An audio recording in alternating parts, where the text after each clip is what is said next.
Happy Saturday, everybody. Quick hammer stream with me only. No Shane, no Clay, but we got a lot of hammers that we need to get through. You can submit your hammers if you want to send one in on a future stream. We're running about 2 streams behind at this point, which is one of the reasons I'm doing this stream today on a Saturday. buymeacoffee.com/trades in 5. Get your hammers in. Again, should be 1 to 2 streams behind. I'm not sure how many we're going to get to on Tuesday night with fantasy receipts either. Anyone that hasn't seen, we have fantasy receipts coming onto the show on Tuesday night. So that'll be an interesting show. One that I'm not even sure what to expect, but not sure exactly how many hammers we will get through. We'll get through some, probably more than we did last week with JJ and Ray and talking the rookie guide and whatnot, but not sure if we're going to get through a full entire stream of hammers on Tuesday night. So get them in. We're going to do another one of these tomorrow night. I believe Shane and Clay will be doing another one of these tomorrow night, so you may get your question there, but otherwise it'll be next Friday, next Saturday, next Sunday. I'll probably be out good majority of next week watching March Madness. It's something that I do every year, and probably will be spending 4 days just literally betting on games and watching March Madness. So I don't know how much I'll be around next weekend, but get your hammers in, buymeacoffee.com/trades in 5. And yeah, Rockstar put this up there. No more super chats. All our super chats are off. Don't know if we'll bring them back. YouTube just takes a massive rake, taking like 30%. So we don't do super chats. Buy me a hammer, buy me a coffee. We call it buy me a hammer /trades in 5. So submit them there. And as I said, I'm going to get through 5 different trades from the group tonight. So I have a couple starred already, room for a couple more. So if you got anything interesting that you want to submit, interesting trades, topics. I was thinking about, do I just go on a massive rant? Because there's a couple topics out there that just get me fired up in terms of stuff that's being talked about in the Dynasty space and whatnot. But we'll save that maybe for a future show. So let's get to the hammers. Got a bunch, so bear with me. I'm running everything myself today. All right, first one, Riley, thank you for the hammer. 12-team Superflex PPR, start 10. Burrow, Purdy, Kyron, Mixon, Pollard, Sharps, Kendre, Cans. I love listing this type of backfield because it's exactly how I would build a backfield. You have a lead back in Kyron. Then you probably have a couple reliable guys in Mixon and Pollard. And then it's just basically levels from there. What I mean by levels is like I want guys in different tiers. I want a couple young guys with no roles. I want a couple old guys that have roles but could easily be replaced by young guys. So it's kind of what you got here. I don't know what Cans looks like. Don't know anything else about the roster construction, receivers, Diggs, DK, DJ Moore, Tank Dell, Cortland Sutton, Cans. Why do we care in any can receivers? That's a rant for everybody. Don't list Cans under receivers. Why the hell are they on your roster? You should not have any non-threshold receivers on your team. So do not even list Cans when it comes to receivers. Waste of space. So if you're listing Cans after receivers, cut them. Pick up running backs, pick up quarterbacks, etc. Tight ends, Ferguson, Dulcich. All right, we only have 2 tight ends, which is good, even though one of them may not be a starter. 208, 209, and 2/3. Lost in the semis last year. Are there any trades I should be looking to make or just make my draft picks and build depth? Thank you. So back to this part. We don't have any firsts. Probably have a half-ass contender here. It's probably too much to go the other way, but it's also not a team where I think is just a locked-in contender. Probably good enough to be in the playoffs. But the concern is I don't know how much we have in terms of future capital. Doesn't list any future picks, or assuming he has his own picks still. What I would do here is, he said activity is mid. Activity would matter for me here if I can shed some of these guys. Like I would try to sell Cortland Sutton. Don't know if you can get anything for him. Any of your can running backs, if you have enough of them that are kind of the tier below Charbonnet and Kendre, a bunch of bodies. We probably don't need Kendre and Zach Charbonnet. Can I get seconds for those guys? Can I just build up some capital? Because here's the thing. In a start 10, this team's good enough if you submit the initial lineup. Burrow, Purdy, Kyron, your other 2 running backs. You have 4 good threshold receivers. And then you have a top 10 tight end. It's good enough to start the season with a strong lineup. But what do you have after that? What do you have outside of your depth? Do you have the right roster construction? This is the type of team where roster construction absolutely matters a ton. So focus on that. Get rid of any can receivers. You don't want them. build up some draft capital. I don't even know if I want to make my picks necessarily. I'd rather have those picks to fire later on in the year, especially if I'm going to sell guys like Charbonnet, Kendre, Cortland Sutton. Who's my second tight end? Don't need one right now, but do I have a second one that I can get that's better than Dulcich? I want to kind of build out my roster construction, make it optimal, but I don't want to waste all of my picks drafting more Kendres, more Zach Charbonnets, drafting a couple receivers I'm not sure I'm going to need. The other option would be try to move and get a better receiver. I need a 5th or 6th threshold receiver. Another Tank Dell, another DK, a T. Higgins type, Zay Flowers. Doesn't need to be a stud. You can win with this type of receiver core. You just need more of them. You need more innings eaters because there's going to be things that go wrong with the ones you have. So appreciate the question, Riley. Next one, we got Tom submitted a hammer. 10-team start 10, Superflex, half PPR. Would you move the 102 for Bijan, Gibbs, or Breece if you're stacked at wide receiver and already have 2 elite QBs? Assume running backs are mid at best. Yes, in a 10-teamer, I would value Neighbors and Marv, maybe even Odunze over the quarterbacks. So easy, you would move the 102 for one of those guys. Again, 10-teamer, we talk about 10-teamers all the time.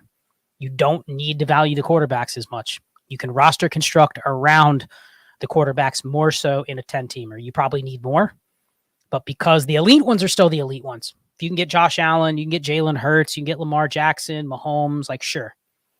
But outside of that, I really don't value the tier below that. Stroud, Burrow, Herbert, Lawrence. I don't value that as much because I can roster construct 3 lesser QBs, and they're usually cheaper because there's no scarcity, right? You should be able to get a Jared Goff and a Kirk Cousins for almost nothing in a 10-team. Yeah, sure, they're going to cost you something, but it's not like the same scarcity that it would be in a 12-teamer. So I just don't like having kind of value in the Burrow-Purdy range. Like I wouldn't want that QB room here, so I would easily trade the 102 for Breece, Gibbs, or Bijan if you could do that. Thank you, Tom. Next one, Lone Wolf. Thank you for the hammer. 10-team, half PPR, start 11, Fields, Goff, Watson, Wolf. Anytime you see Fields, man, what a fall from grace. Bijan, Charbonnet, Khalil Herbert. I assume Roshan Johnson, cans. Tank Dell, Christian Watson, cans. Again, why do we have can receivers? I can't think of a worse place to stash value or lack thereof is can receivers. So if you're going to literally say cans after your wide receivers, get rid of them. Go through and recalibrate who those can receivers are. You're probably holding some from last year. Like Tyler Boyd's a can receiver. I'd literally cut him. In a lineup league, he is more beneficial to me if I cut him because some other idiot will pick him up. And he'll just sit there. For what? What's the purpose? 10-team start in 11, you're never starting them. So stop with these cans, listing them in the receiver spots. Laporta, McBride, Michael Mayer, interesting. Pretty stacked at tight end in a half PPR league. Not the format I'd want to be stacked there, but at least you have the top 2. 105, 8, 203, which is pick 13, 209, pick 19, 301, pick 21. So you have 5 of the top 21 picks. Should I trade some of the picks or draft all of them? Well, let's kind of break this down. Can I get rid of Fields or can I move Fields for another quarterback that essentially fixes my construction here? If I can get a third QB, kills 2 birds with 1 stone. I get rid of Fields, but I add something to Fields. Shouldn't be that hard to do in a 10-teamer because everybody's going to have enough QBs to go around. Can I get another QB that I think is maybe a little undervalued? Can I get Trevor Lawrence? What does it take to go from Fields to Trevor Lawrence? Can I do that with 203? Something like that. Send the offer. They may not accept it, but it's worth sending. Then with your other picks, I mean, you can win with a trio of those QBs. 10-teamer, I prefer to have 4.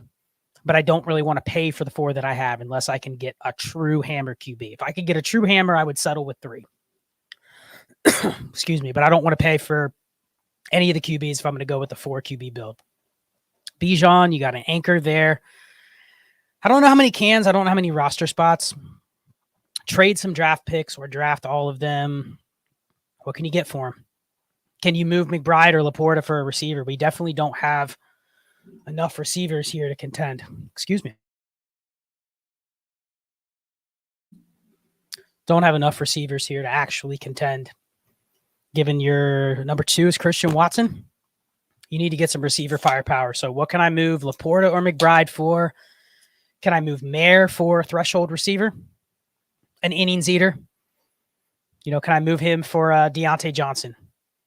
Hollywood Brown? Like that's the level I'm looking for with Mayer. He's not a clogger. He's probably better as your tight end too if you can get a better receiver for McBride or Laporta. but you have too many tight ends in a half PPR.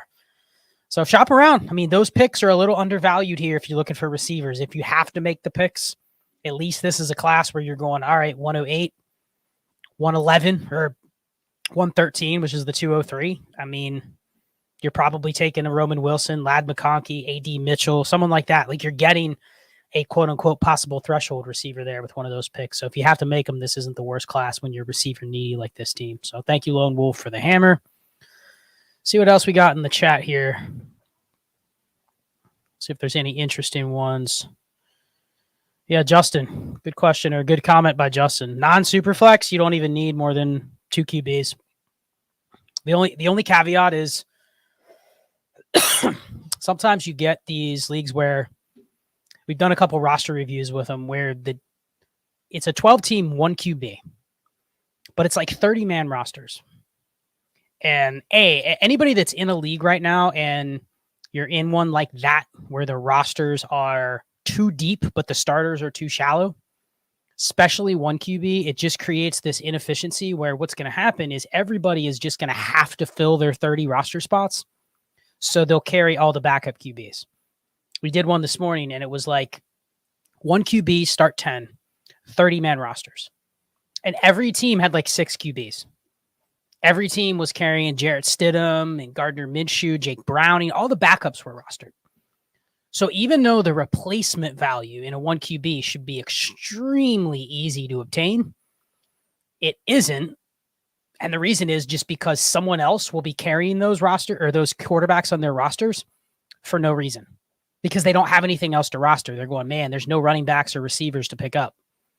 So they'll literally just roster all the backups. And as soon as you need one, so if you're going very slim at quarterback, as soon as you need one, you're going to have to go to the team that has 5 backups. They're never using them, but you'll go, man, give me something for one of those backups. And it's like you have to now pay something. You have to give them a draft pick. When in true, if you had slimmer roster spots, nobody would need to do that. So just an inefficiency that I think makes leagues better is when you don't have that. Let's see if we got anything else in the chat. You know what? I like this trade. AJ, I'm going to throw it up there. 12-team start 10. The 110 and the 203 for the 208. So basically, would you move up 2 spots to get inside of a tier break? I'm guessing you're thinking the tier break is similar to what Shane and I thought. 108 is probably the tier break in Superflex. I don't hate this. If you have a specific need, I don't hate it. The only thing is, I think we have to probably value that pick or 2 after the tier break just for the choice. And it's hard to see it coming. It's hard to have faith sometimes in that process. Man, I really think the tier break is 106, 107, 108, whatever you think it is. And then you go the pick outside of that tier, I don't value it as much.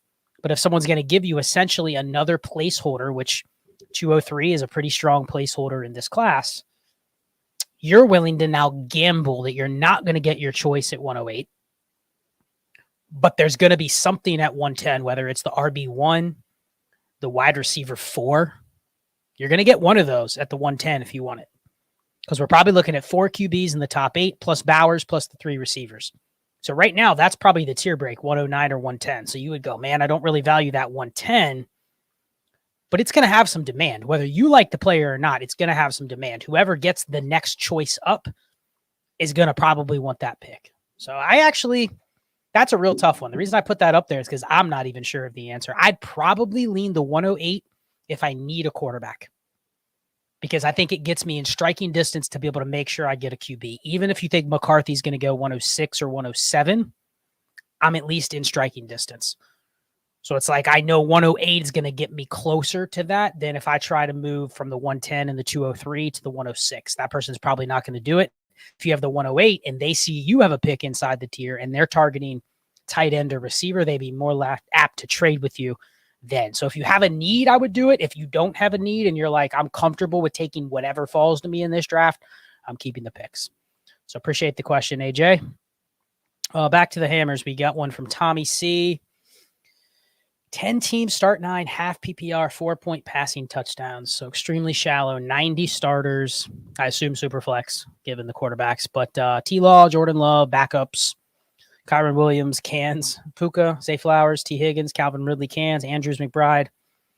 We have pick 2, pick 5, pick 9, and pick 16, along with 225 seconds. Loving Neighbors more than a rookie QB at 102. Harrison going 101. Yeah, man.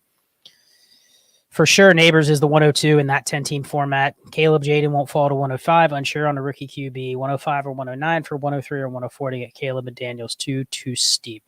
So let's go back to your roster. You say you think that might be what the league economy will demand. Okay. So TLaw, Love, and backups. So here's the thing. Again, it's a 10-teamer. I'm not excited to draft Jaden Daniels or Caleb Williams at 103 or 104. Are they going to go there? Probably. But I don't feel like I'm missing out on my ability to win if I don't get one of those guys. So you're sitting in a great spot. I would almost say Odunze in this format, in a 4-point per passing touchdown, is not that far off from those guys, and you're already sitting with that pick. So I'm not rushing it. Now, if you had the 107 and you said, can I trade up to the 104? I'd be more willing to trade up. But because you're already at 105, I'm not going to do it. Especially if I look at those teams at 103 and 104 and I look at their quarterbacks and they think they're a little strong at QB, like they have a couple guys already, I think you're going to probably see some temptation for them not to take one of those QBs, especially if one of them lands on the Patriots or, one of them goes to Washington's probably likely to get one of them. But I think the idea is you don't need to do it. You're in the catbird seat. So I'm not giving up the 105 and 109 for the 104 just to take one of those QBs because you never know. Drake may be the one you want. He might be the QB you want or someone else wants. And if you really want to take a third QB, which I would recommend that you do, but man, I would love for you to go receiver at 105 if it's a Odunze and he goes in the top 10. Then I'm open at 109 or 206 trying to find a third QB. Can you go buy a cheap Baker Mayfield, something like that for the 206, and then take BPA at 109? Because you probably need more running backs. This will be a team I'm trying to kind of roster construct around my running back room, but 109 could be a pick where you end up taking the RB1. If there's an RB1 that emerges, I think you consider that as well. So I'm not making that deal, not with where your roster stands.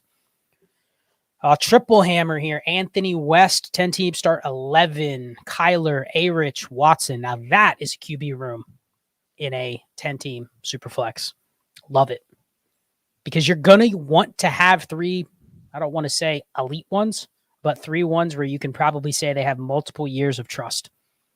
Like the beauty of that QB room is there's some upside, and there's probably not a lot of disruption. So I really like that. Cans, maybe we'll talk about it on a different show, the need to carry backup QBs in a 10-teamer, but I don't think you really need to carry as many for the same replacement value discussion that we had earlier. DJ /Moore. So maybe that's Deontay Johnson, but usually people use Dio John. DJ Moore and DJ. I don't know. Clarify if you're in here. If not, I'll just have to assume it's Deontay Johnson and DJ Moore. Zay Flowers, and then Noah Fant's my tight end. 101, 3, 4, 7, 9. That's pick 13, pick 21, 225 first. Is this a hammer kind of format, or should I be trading back for more picks? Planning on Marv at 101. So easily Marv at 101. I would do what I can to get Neighbors at 103. Hopefully the league just takes Caleb Williams at 102. 104, I would take Odunze. 107, 109, pick 13, pick 21. Probably going to need some running backs, I would guess. I'd be fine sniffing around some veteran running backs with the 203, 301. Not opposed to the 109 if you can get the right one. This is a team I'd be willing to buy, like Kyron Williams. Can you get Kyron Williams for the 109? Can you build a running back room with those other picks? Because if you had Marv and Neighbors and Odunze to this team with DJ, I still can't get past the DJ /Moore. Flowers, I mean, you're set up there to pretty much be able to contend even with Noah Fant as a starter. You're going to need another Noah Fant type tight end or better. Or you take Brock Bowers at 107 if you can't get the right trade market. So you're set here. I'm probably not trying to trade these picks. I mean, always try to trade the picks, but the way I would value the picks, my thresholds of what I would say the receivers are worth are probably not going to be what you get back. So unless you can turn it into extra assets with like that 104 or 107, where you can get like a receiver in place of a Odunze plus a future first, something like that. Can you get a Christian Kirk and a first for that kind of pick? Like a placeholder innings eater receiver, but I also pick up a first to give me leverage later on because you're going to need to build a running back room. So appreciate the 3 hammers, Anthony. Good team. Continue with the process. Let's see. Hammer log. 3 hammers and a log. 12 teams, start 10. Lamar, Bryce Young.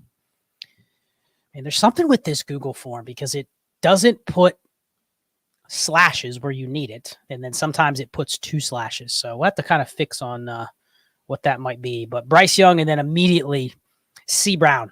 So it's not Bryce C. Brown. We're not talking basketball here with Bryce Brown, but we're talking Bryce Young and then separated that Chase Brown, Devin Singletary, Cans, Waddle, Higgins, Smitty, Mark Andrews, Otten, 107, 111, pick 13. Or no, that would be pick 15, 206. So pick 18 and then multiple thirds. Need 25 capital. Would you do this with the team, blow it up and rebuild? Do you guys think I can compete with the roster and the 24 picks I have? Was thinking about moving Lamar for multiple assets, but wanted opinions. All right, so we have kind of I would say a live roster, but we also only have one good quarterback. We don't have enough quarterbacks probably to roster construct around it unless he's holding a bunch of backups. I'm guessing he's not. Most people aren't. We don't have enough running backs. I like Singletary and Chase Brown, fine, but I'd like to have at least one better than those guys and then a bunch of bodies. So hopefully your cans at quarterback and running back are a lot of them. If not, we're probably weighing on, we only have 3 threshold receivers, a good tight end. Otten, as you're fine with tight end. Don't need any more. You're fine with those 2. Never roster another. But it is kind of shallow. And you don't have elite draft capital where you know you're sitting on getting multiple starters in this class. So, man, I'm probably okay splitting Lamar. It's got to be a very specific split. It's probably got to be Trevor Lawrence in a first, Brock Purdy in a first. It's got to be a quarterback, Dak Prescott in a first. Like if you're going in that range, it's got to be pure leverage where I'm getting at least a top 12, top 15 quarterback back plus a first rounder, Jordan Love in a first. That's where I'd be targeting. Be fine going to Anthony Richardson if I can get another starter instead, but it's got to be that specific deal. I don't want to tear down too far off Lamar because I'm fine with Lamar for multiple years. Don't want to tear down too far and split him into lesser assets when it really still doesn't give me enough depth to be able to compete. Let's see with the picks, 111, that's one of those where you're trying to turn 111 into a better asset. Odds are you can't trade the 111 for a piece plus another piece.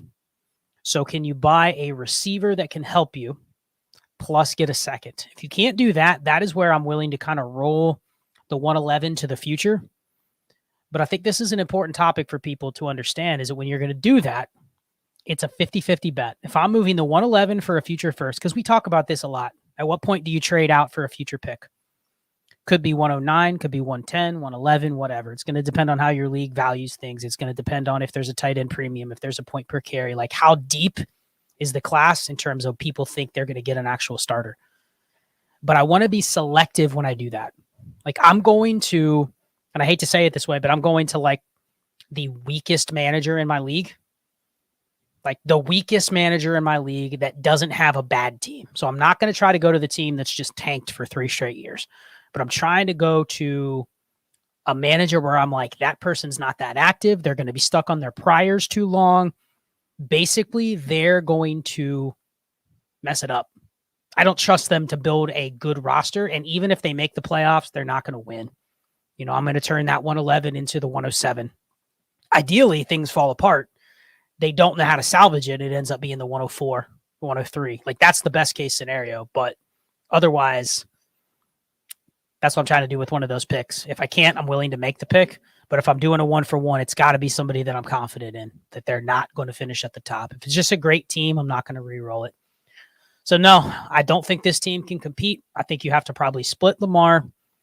I'd be willing to try to split any of those receivers if there's some bias. Like, can you split Waddle for another receiver and another piece? I'm open to anything here, but you need more assets. And I don't think even if you converted all those picks into players, you're going to have enough to win this year.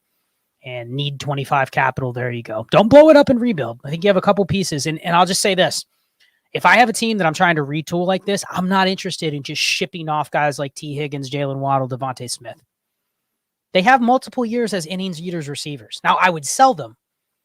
But what I'm not doing is selling Devontae Smith for the 111 so that I can draft Xavier Worthy because I quote-unquote get younger. You don't need to do that. Sure, you gain 3 years of age, but you don't need to do that. You can roll with this type of receiver core next year. I want to stack upon this receiver core, but I'm also not trying to up tier either because I don't have the assets to up tier. So good question and some good discussion points that come around it. Let's go back to the starred questions.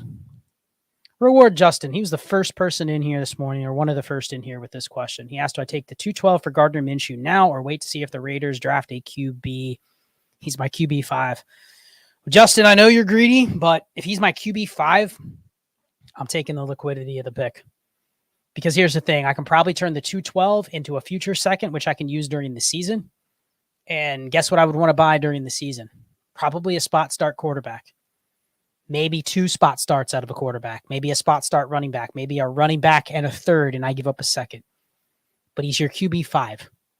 And here's the power of roster construction. If he's your QB 5, you've probably roster constructed in a way where you hit on Gardner Minshew by accident.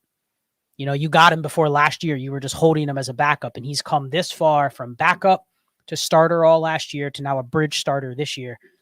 Like he's extra. This is exactly what you wanted. You used him when you could. And now you're cashing out for a second round pick. I'm totally fine doing that. And the reason being, you have no reason to use him. Now, I have a situation where I have Gardner Minshew as a QB3.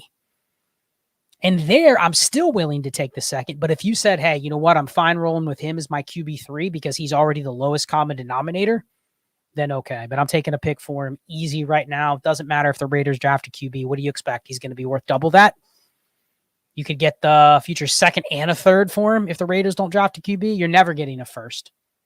So I'd just take the second, even though it's the 212. The second gives me a live asset that I'm going to be able to use over the next couple months. So good question there. Back to the hammers. I don't think I've done this one yet. 12 teams start 9. Cal's XX97 might be a better way to say that, but that's how I read it. 12 teams start 9. A. Rich, Aaron Rodgers, Russell Wilson. Don't mind the QB trio there.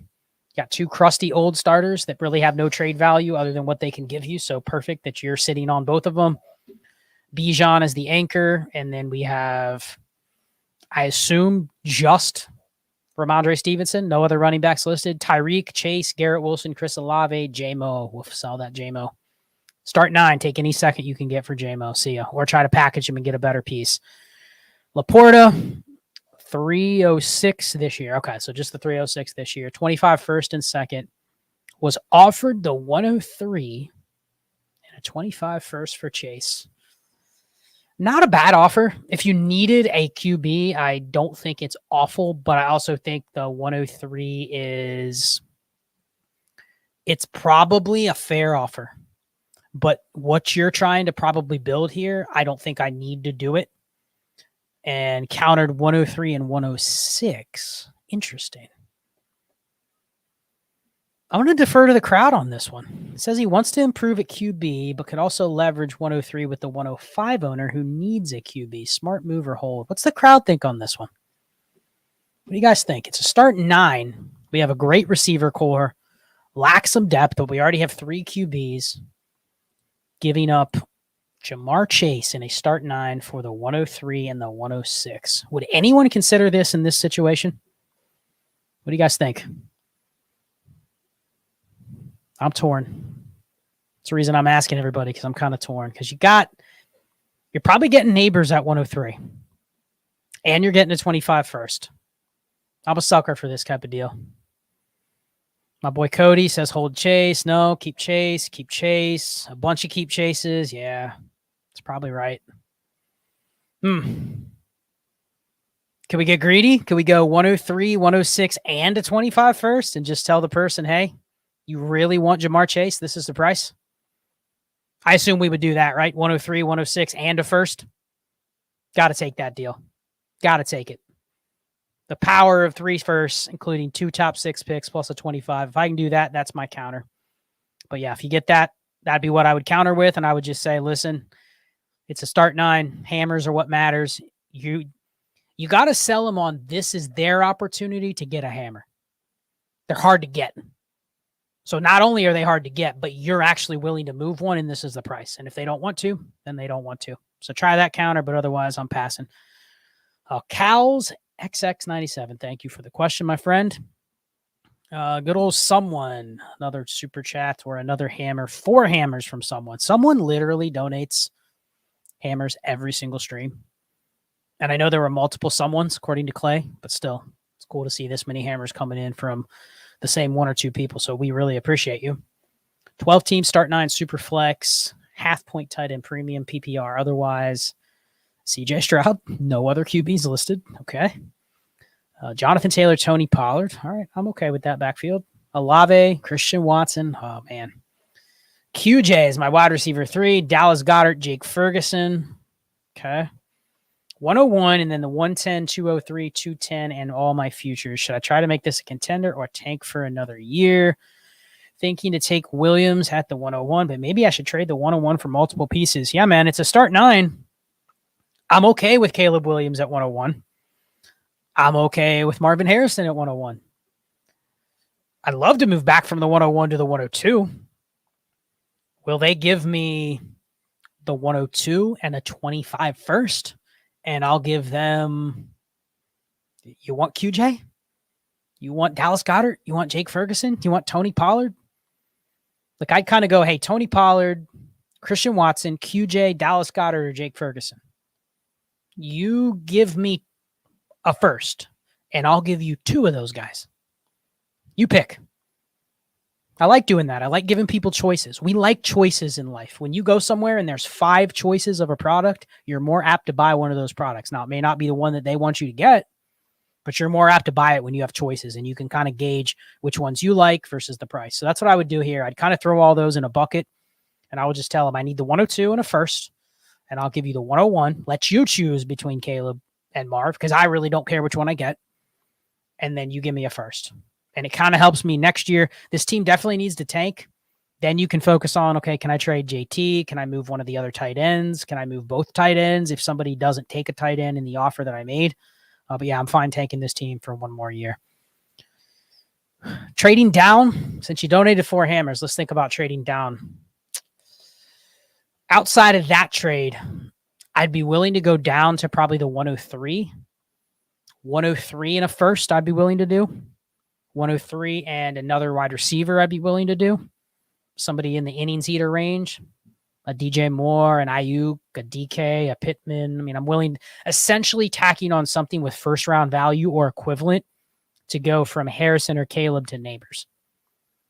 And I know that it's a start 9, but at the same time, you don't have a lot of assets to play with, and it will only help your future picks as well if you're able to get a tier down deal like that. And especially if you're essentially punting some of the points this year when you trade them away in that first deal, if you can get that done. Your other picks, this is prime territory to take the 110 and go to one of those suspect managers that you don't believe in them. See if you can get their 25 first. That'll remove some points off your team and stash some future value. So all these extrinsic things can kind of help you tank a little better. Then next year, you should be in a position where you have 4 or 5 hammers and a bunch of capital, and you're ready to go. So that's what I would focus on. So appreciate the 4 hammer question there. Got another one from Eric. There we go. A 14-teamer. We don't get many of these on the stream. 14 teams start 10. Tight end premium, I assume 1.5. A-Rich, Cousins, Fields. Okay. Gibbs, Spears, Javonte, Roshan. All right. Lamb, Pittman, Flowers, Jaden Reed, Josh Downs, Hawkinson, Kraft, Dulcich. Okay, so we got too many tight ends here. Not sure which one you can move. Maybe you can move Kraft. I would take any second for Kraft.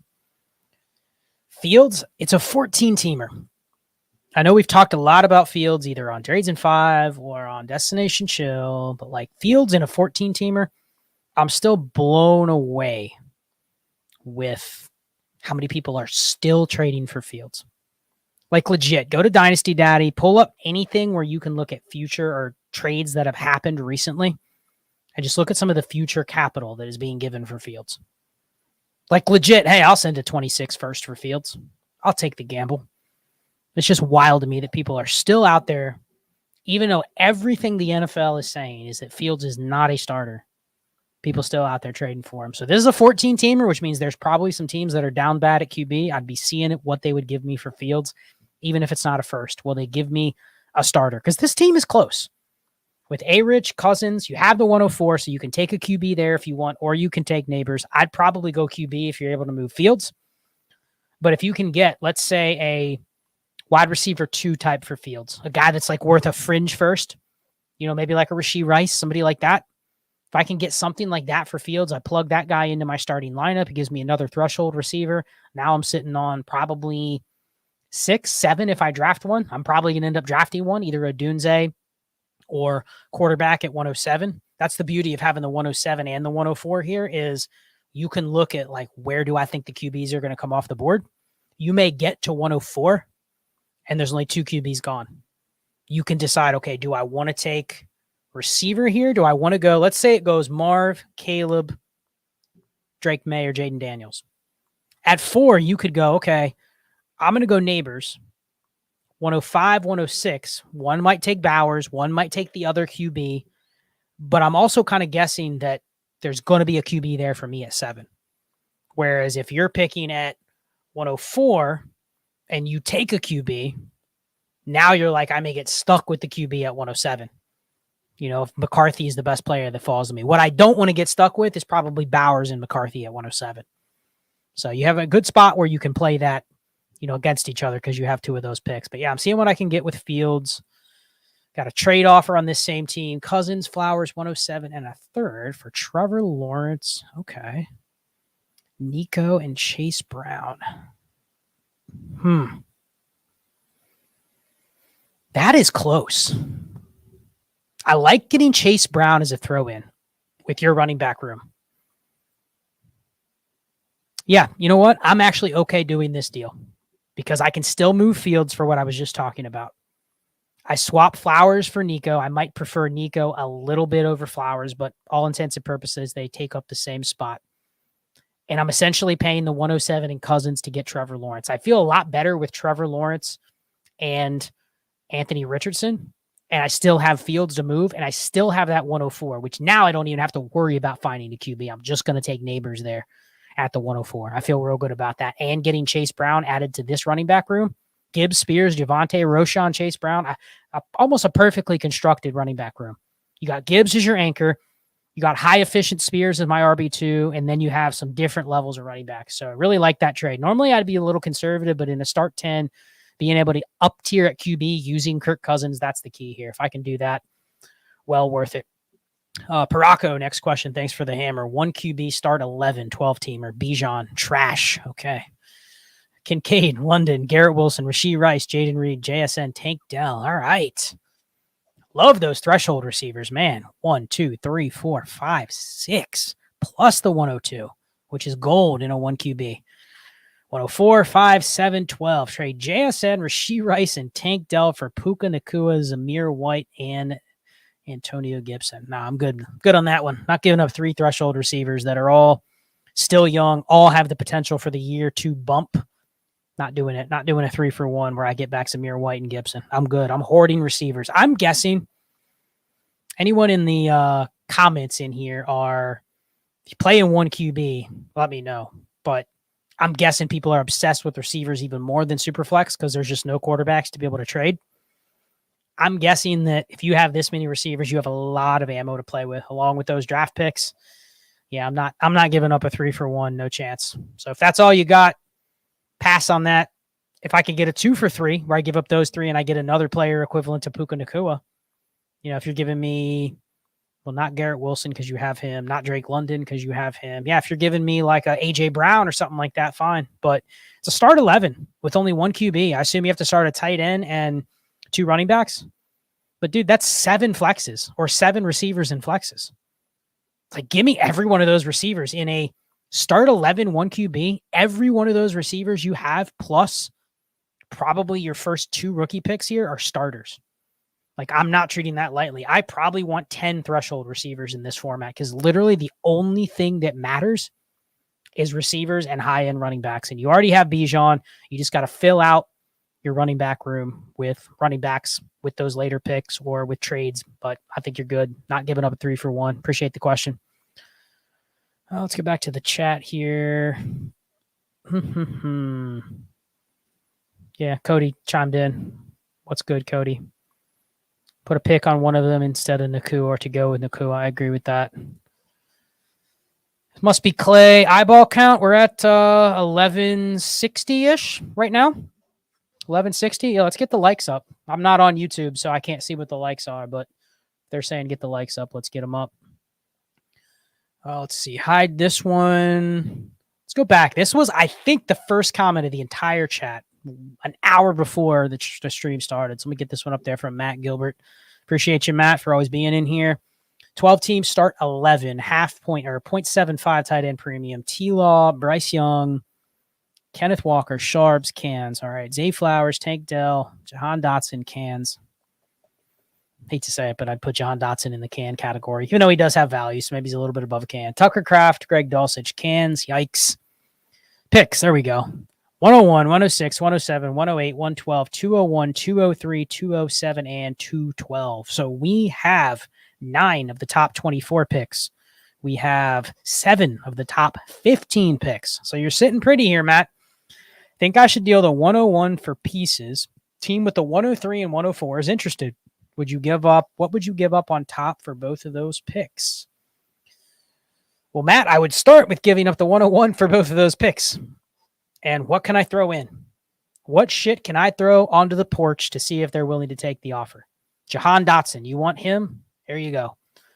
You want Kenneth Walker and Zach Charbonnet? I'll give you both. You give me back a 25 first.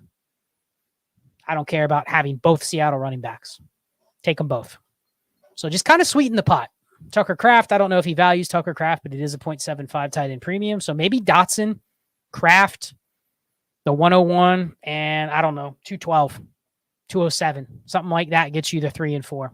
Because it is a start 11. Maybe they're interested in some depth, but I would try to preserve doing everything I can to save all of your picks inside the top 8.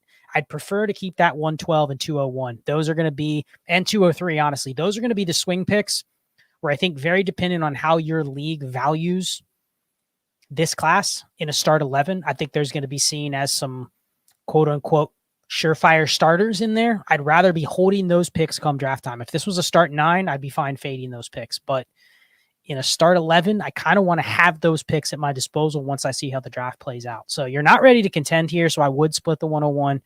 But I'm going, if that player wants someone specific, whether it's a quarterback or whether it's Marv, they're going to have to pay. They're not going to get by getting 107 and 101 for 103 and 104. I'm going to try to leverage for a little bit more than that using some of my ancillary pieces that I don't care about.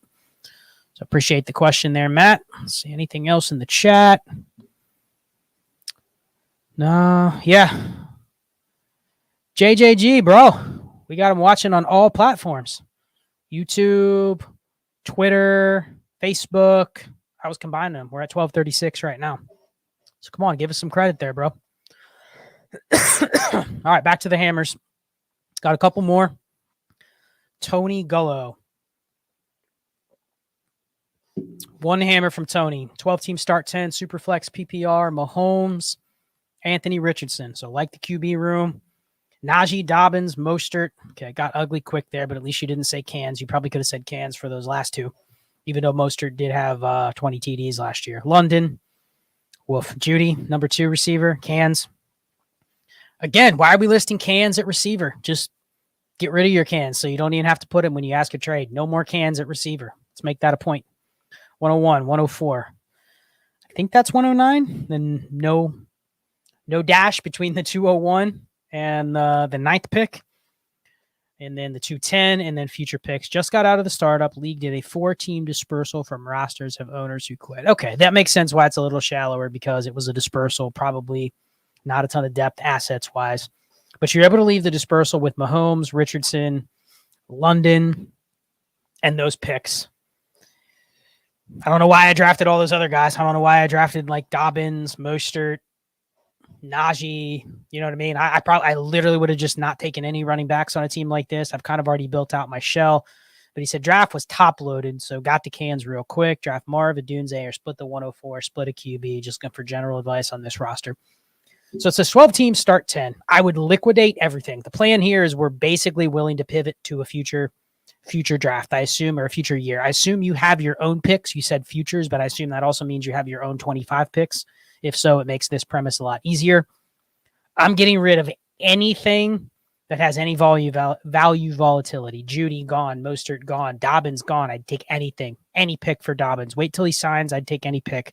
Najee, I'd take any second. So you're down to like, okay, all I have is Mahomes, Richardson, Drake London. If you could split Drake London and just go the other way, we've clearly made it known that we're making a bet that Drake London has the range of outcomes of finishing top 12, top 8. Like he's the one that could kind of get to the elite tier if Cousins returns to what he was. But a team like this, you need assets. So if you can go from Drake London to a tier down and get a first, some deal like that, I'm not going to turn it down, even though Drake London's one of my foundation pieces. And then at the picks here, 101, yeah, I'm going Marv. Definitely going Marv. That's probably why you took the 101, I would assume. You're going Marv with your QB room. 104, I'd be willing to split. Can you move down and get another receiver plus a first? Can you move down and get the 106 plus another piece? Like, be creative. That might be the person that you go to that has the 106 and say, hey, I'm interested in maybe taking Odunze there or taking Brock Bowers there. I'd even take a shot on Bowers, even though it's just a PPR league because you don't have any tight ends. So you're at least taking a shot on the positional advantage. I'm not a fan of doing that in a PPR only, but if you don't have a tight end and you're taking a shot on a positional advantage, why not? But you got to get some leverage here. You know, you don't have enough assets to go, I'm going to do a 1-for-1. I'm not interested in 1-for-1s. So go to the teams at 105, 106, 107, see what they're willing to do leverage-wise. And that might be where you throw in some of this shit, like Najee, like Dobbins, like Mostert, like Judy. You know, if they just need an extra kickback piece or two, maybe you kill two birds with one stone with doing that. So that's what I would do. You're planning for 25. But here's the beauty of it. We know how much things reset in the offseason. Like, we literally know how much things change from the end of a season until, like, the start of the next season. If I go into an offseason with a bunch of picks, Anthony Richardson, Patrick Mahomes, and a couple core receivers like Drake London, Marvin Harrison, Brock Bowers, and maybe one or two other threshold receivers, I can make it work the next year.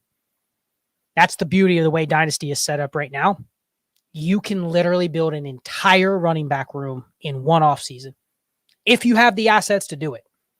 If I have 3 firsts and 5 seconds and 2 thirds, and I'm able to grind the waiver wire and add a bunch of backup QBs, a bunch of backup running backs, I can build a roster from scratch. Now, there's going to be some point where I'm just going to have to suck it up and trade for an old running back or trade for a couple old running backs, but I don't need to worry about that at all. Najee Harris, he can go.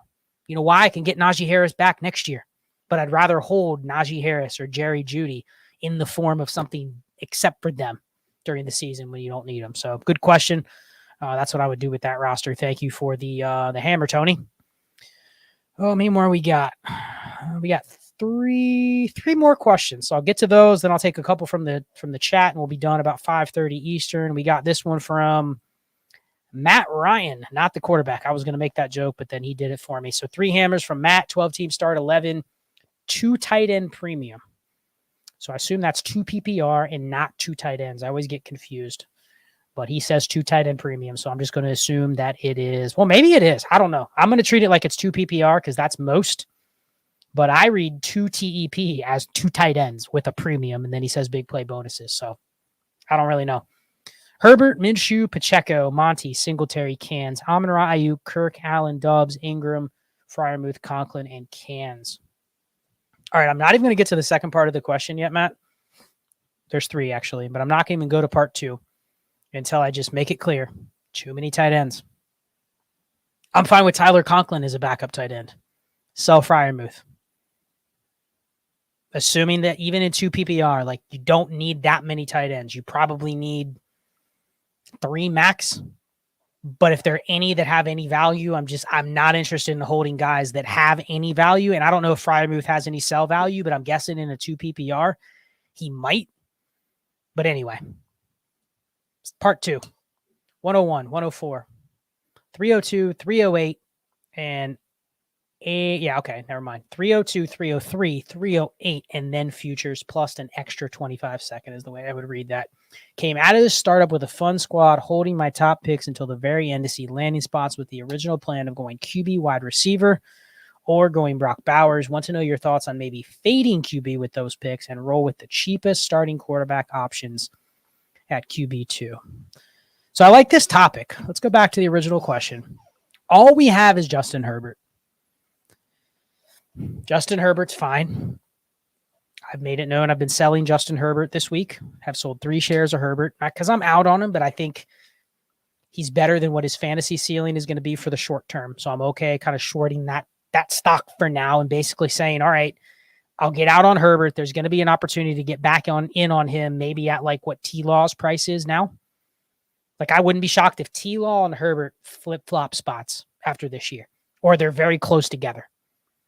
So I just think there's opportunities to get Herbert back. So we're riding with Herbert as our anchor here. So we're definitely not at a positional advantage at QB. Now the beauty is, depending on the QB scoring, given it's start 11, given that it's 2 PPR for tight ends with big play bonuses, I'm guessing there's probably the ability to fade QB a little bit more in this league. If you looked at the WAR, it's probably flatter and lower. Thus, I could go with the gross QB strategy. I call it the Cody Smith QB strategy. And just depends on what you can get those QBs with. A bunch of backups. I don't know what the backup situation looks like. He didn't list any. He didn't list that he has a bunch of backup QB cans. I also don't know the total roster spots. In a start 11, I'm guessing there's a decent number of roster spots here. So if it's like 30, this is literally the roster construction series, except for I didn't do 2 PPR. But I probably can afford to carry a bunch of backup QBs. So if you want to roll with Herbert, Minshew, maybe you get another starter that you can get pretty cheap. Maybe you can get like a Geno Smith or someone like that. But outside of that, I'm trying to get as many backup QBs as possible. If you're going to do it, and this is the main question here, fading QB when you have the 101 and the 104. So basically leaving this draft with Marv, Neighbors, or Bowers. I like it in the format. I don't hate it. Given it's 2 PPR, you're essentially getting 2 hammers with those draft picks. A QB, if that's Drake May, it's a little riskier. So I can see why somebody would do this in this format. But if you do it, you have to lean into the right roster construction. You need to shave down all the extra spots that are outside of the threshold at receiver and tight end. So I mentioned earlier, like Conklin and Freiermuth. You probably don't want to get rid of those guys unless you can get something that's literally worth a roster spot.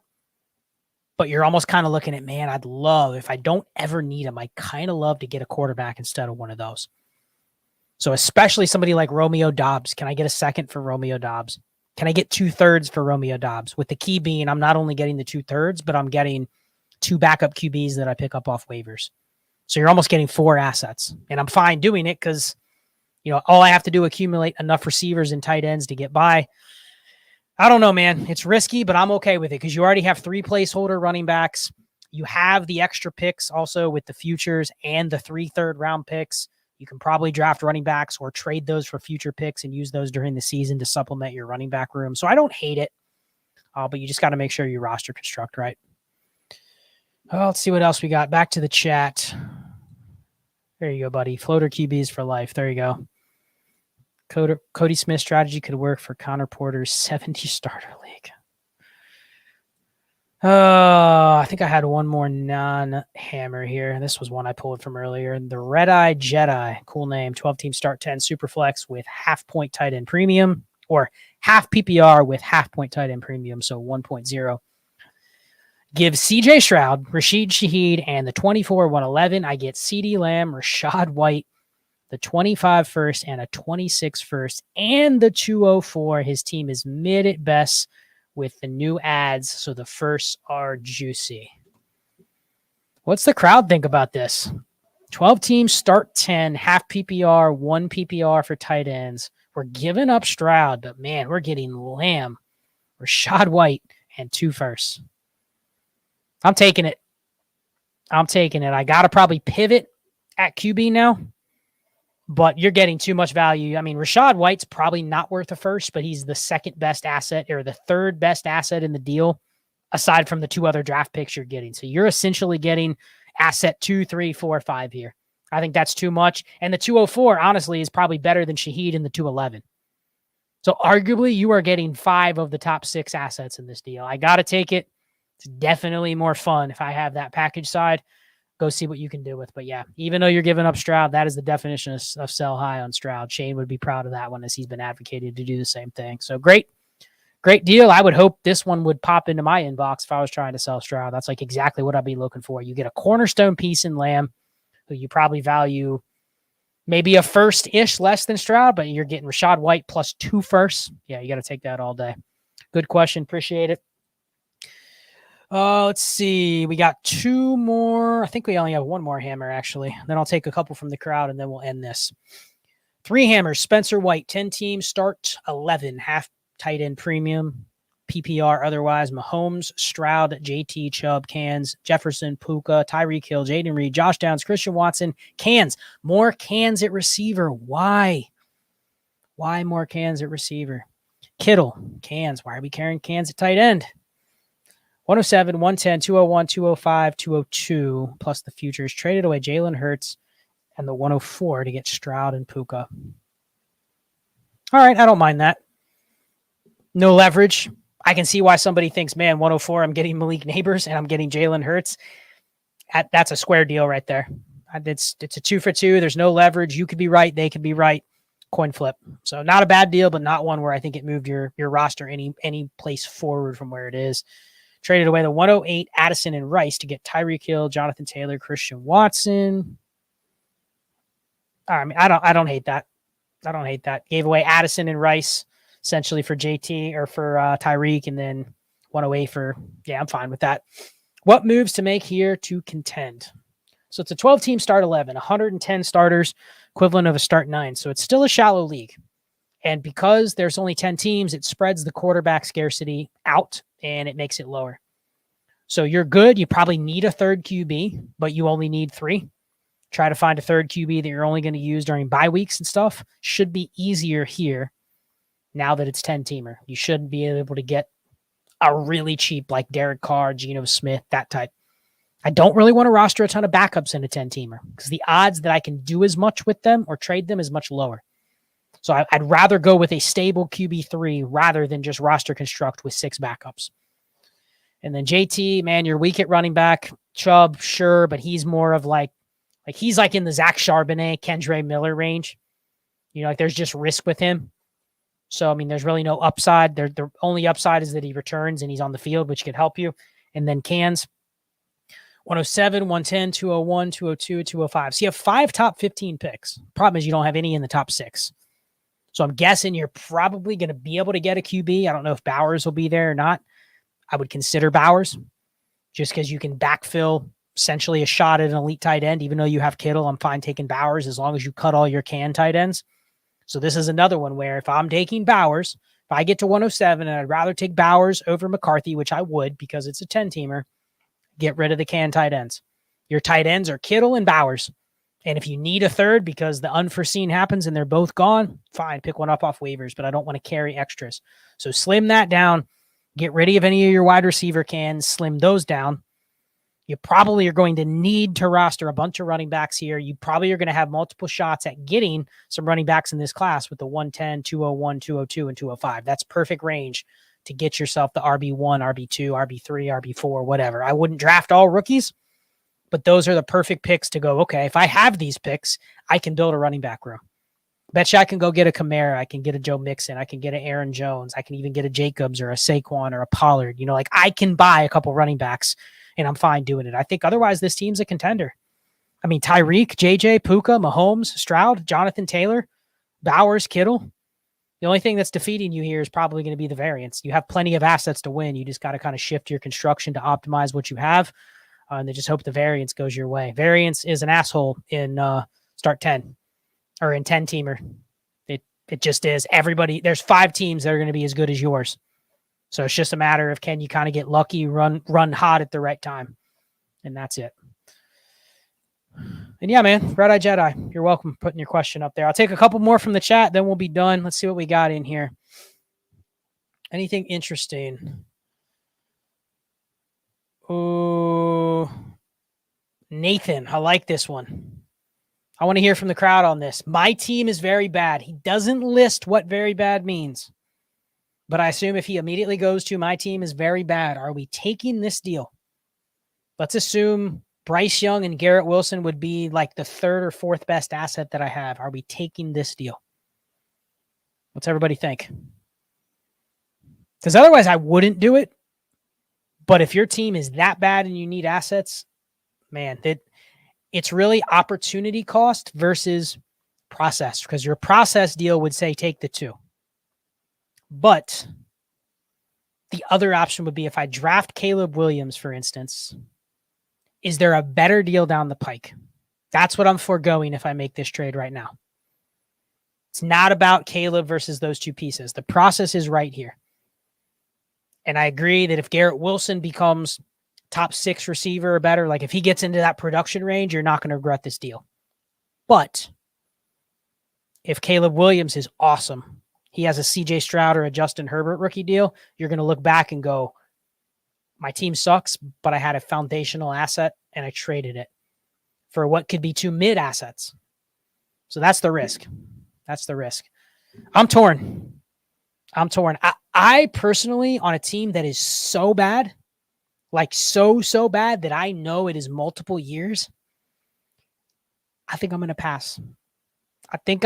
It's appealing. It's a savvy offer by the other manager because they know you're desperate for pieces. At the same time, though, it feels like I'm settling here.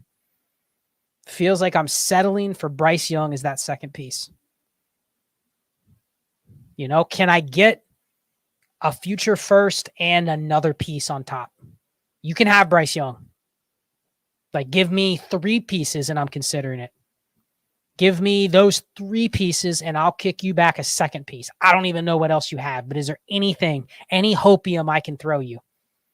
You know, a Dotson, a throw-in running back, anything to sell you to give me another first.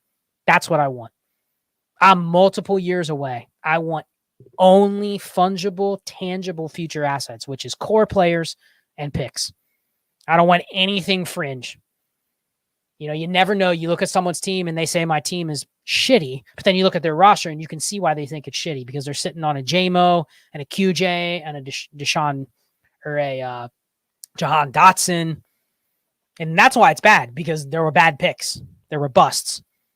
You know, it's not that it was just an orphan that had no pieces. There's a lot of busts on there. You know, there's some hopium running backs that didn't turn into anything. There's a Trey Lance. There's a Zach Wilson. Like, is it one of those? If so, is there anything I can salvage by giving that other player multiple just kind of throw in stuff and give me a third pick? And I would just tell him, when you get to a point, because I've been in this spot a couple times in my dynasty career where my team is starting from the bottom. I've taken over a team or I've gutted a team to the point where I will just tell the other manager, listen, my team is so bad that this is the type of deal that I need. Forget about the players. I'm 2 years away from even caring about players, but this is the type of deal I need. I need Garrett Wilson. I need Bryce Young. I need a 25 first. You get 101. What else gets me there? Let them tell you what else gets me there. Because most likely, I don't even care what on my team gets me there. You want my Najee Harris? You want my Javonte Williams? You want my Dotson, my QJ? I don't care. Have 2 of those guys. I need to get the pieces that I want. Otherwise, the deal's off. So that's how I would treat it. It's a good question, but I'd pass. Oh, let's see. Oh, we got one more. I better hide this hammer. Anything else in the chat that's worth it? Any rant topics you want me to go on before I finish up? I have a couple in my mind that I'm just steaming on. I see these things pop up every single day on X, and it just drives me crazy. Any other comments? Let's see. No, good discussion on that trade, though. A lot of look for better deals on that 101. All right, so final rant. We'll close it out with this. I don't know how many other shows people listen to. One of the things that has made me, I think, the dynasty player that I am, but not even that I'm the best player. Listen, everyone in here has probably played in a league with me or could join a league with me. I'm not really any better than any of you guys. Like I have a process, but there's still things that bite me in the ass all the time. Being wrong on players, making bad bets, variance kicking me in the ass. It's like I'm not any better when it comes to once people have adopted my processes, once people have kind of adopted a strategy and they stick to it. If it's just who is going to pick what outcomes are going to happen, like I'm not any better than you guys at that. But I listen to a ton of content. One thing I have done ever since, even before I started becoming a content creator, I would listen to more content than anybody you know. I can jam in 60 hours of podcasts a week. NFL, Dynasty. Now I listen to other Dynasty podcasts just so I know what all the competitors out here to Trades in 5 are doing. Period. I listen to all the Dynasty shows that you probably do. I listen to them just to hear what they're talking about. And it is crazy that we are in 2024 and the majority of content out there, their analysis is still, oh, I would pay a late first for Mike Evans because I'm a contender. And there's no other context.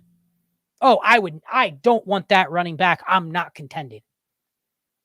It is just cookie cutter. There's no strategy. It is just, I don't like this player. He's not worth it. I love that player. Go pay a first. It is just one for one. There's no talk of actually investing and building up assets and understanding when to move them. Like none of that exists. And we're in 2024. There is so much content out there. And I still just hear shows talking about, oh, don't draft this player. And I'm like, oh, interesting. You really don't want to draft Brock Bowers here. But it has nothing to do with roster construction or format or anything. It's just, oh, he's too small. Or don't draft Xavier Worthy, even though he goes in the first round of almost every NFL mock. Don't draft him. Why? Ah, man, he drops the ball too much. Like, it's still very much binary analysis. It's just cookie cutter. Do this if you're contending. Don't do that if you're not contending. What if the entire league has a higher level strategy and is game theory in every decision? What happens then? What happens if every single player in the league that has a Mike Evans or a DeAndre Hopkins or a Stephon Diggs or a Cooper Kupp, they're already on the team that values them higher than everybody else in the league? I mean, how many times have anybody run into this in their leagues? Man, I should be able to buy Stephon Diggs. I should be able to buy him with a rookie pick. Top 10 rookie pick. I should be able to get him in every league. But then you go, okay, I'm in 3 leagues and I go to look and see what team he's on. And it's the other team that values him the same way as me.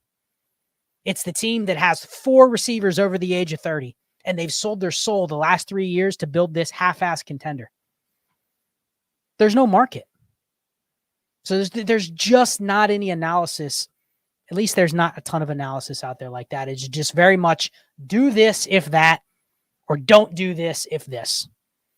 And it's just crazy. There's not more talk about discussion because that is the new Dynasty edge. Being able to read your league, read your league mates. We all have all the data in front of us to evaluate players and values and startup values and trade values. All of that stuff is there.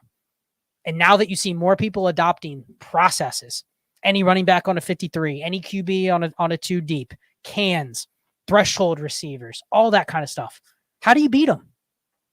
Being able to read the other managers in your league, finding their weak spots, reading their tendencies. It's literally playing the players in your league, not the players in Dynasty. So there's the rant. Game over for this week. Appreciate everybody tuning in. Over 1,500. I hate to sign off when we're over 1,500 on the live stream right now, but got to go get to watch some basketball. Good luck to everybody the rest of the weekend. Clay and Shane, I believe, will be back tomorrow afternoon, early evening. I don't know what time they're going to go.